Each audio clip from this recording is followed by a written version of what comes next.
There is a saying in many villages: when a tree becomes tall, people admire its branches, but forget the roots that kept it alive.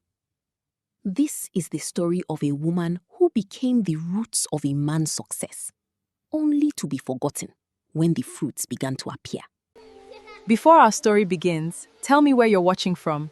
If you enjoy folktales, like and subscribe to join our family.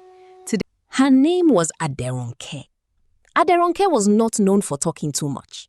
She was the kind of woman who listened carefully, observed quietly, and solved problems before anyone realized there was one. When she married Tunde, many people questioned her decision.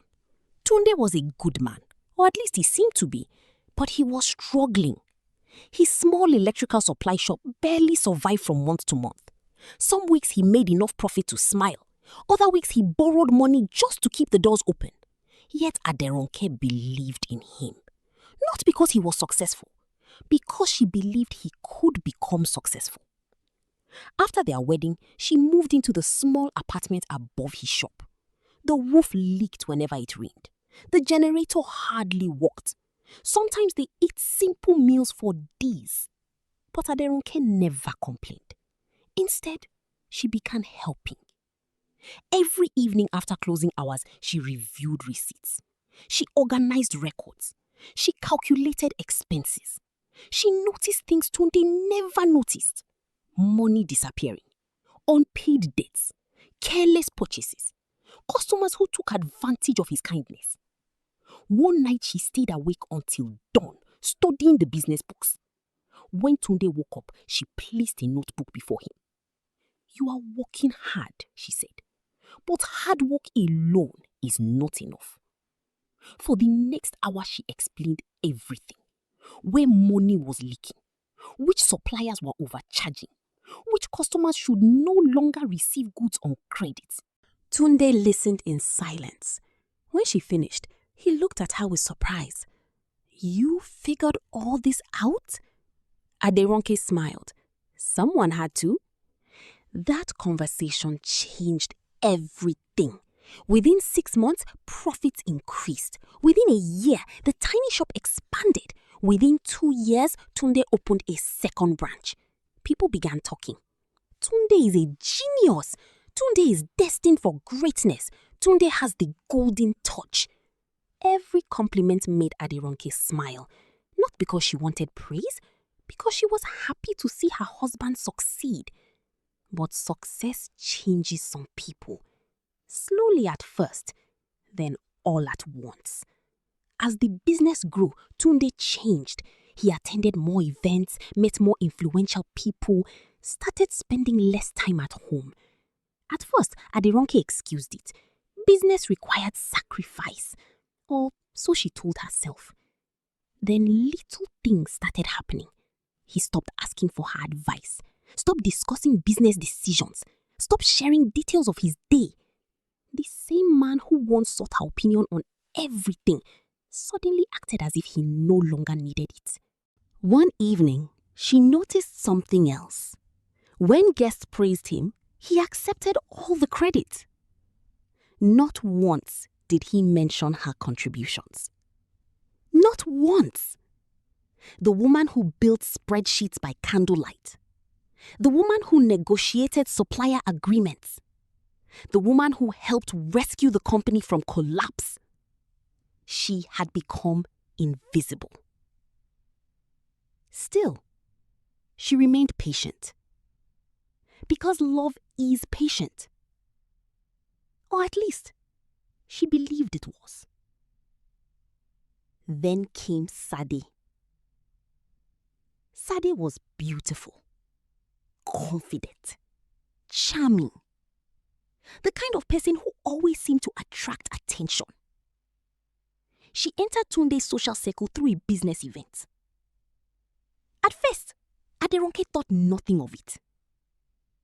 Then she noticed the messages, the phone calls, the sudden smiles whenever her name appeared. One evening, Tunde came home late. Again. Their daughter had already gone to bed. Dinner was cold.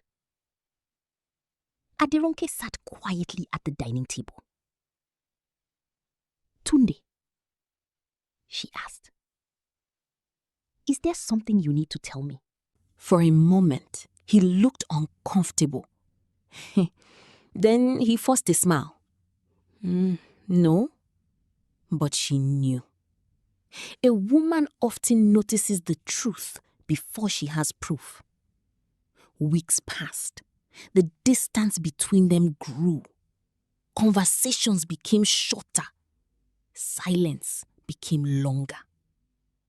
Then one afternoon, she received confirmation. Not through gossip, not through rumors, through her own eyes. She saw Tunde and Sade together at a restaurant across town, laughing, holding hands, looking very much like a couple. Aderonke stood outside for several seconds. The world suddenly felt quiet. Not because she was shocked. Deep down she had already known. What hurt was seeing it. She returned home without confronting him. That night, she prayed. Not for revenge, not for punishment, for clarity. Because sometimes clarity is more valuable than victory. 3 months later, Tunde made his decision. I think we should separate.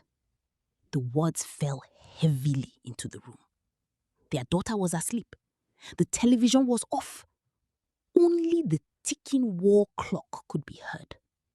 Aderonke looked at him calmly. Is it because of Sadi? Tunde froze. His silence answered the question.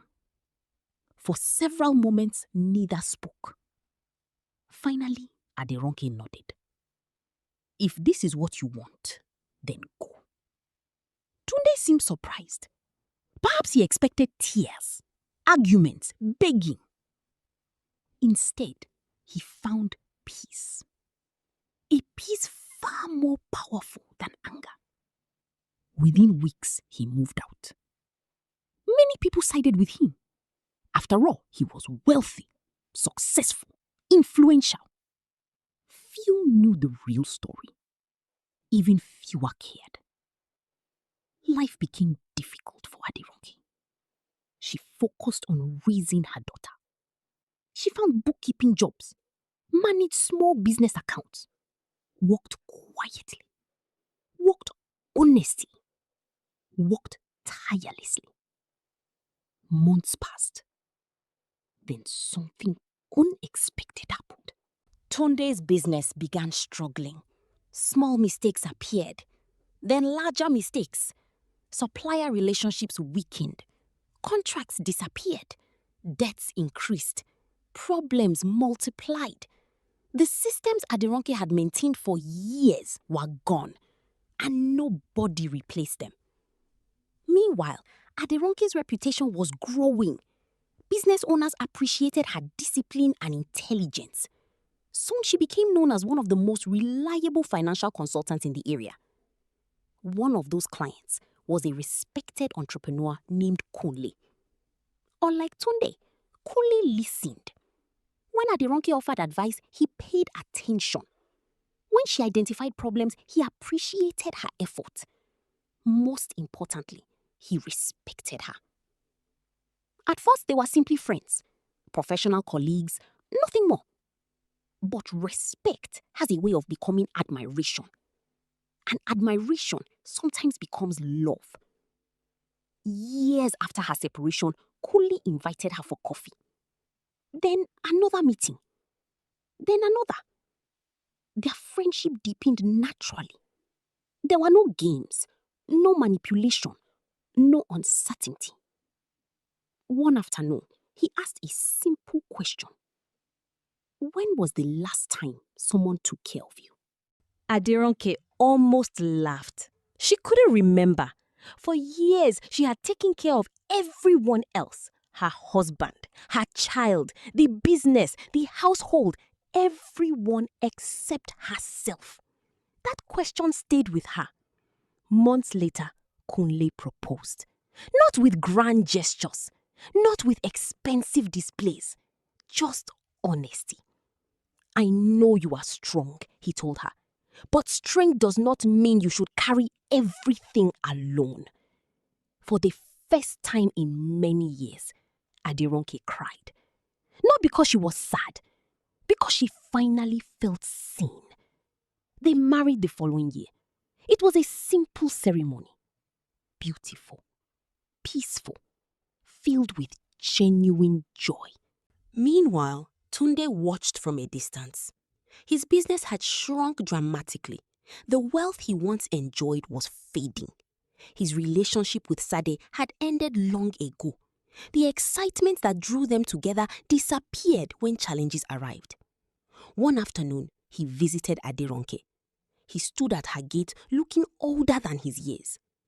I made a mistake, he admitted. Aderonke listened quietly. I know.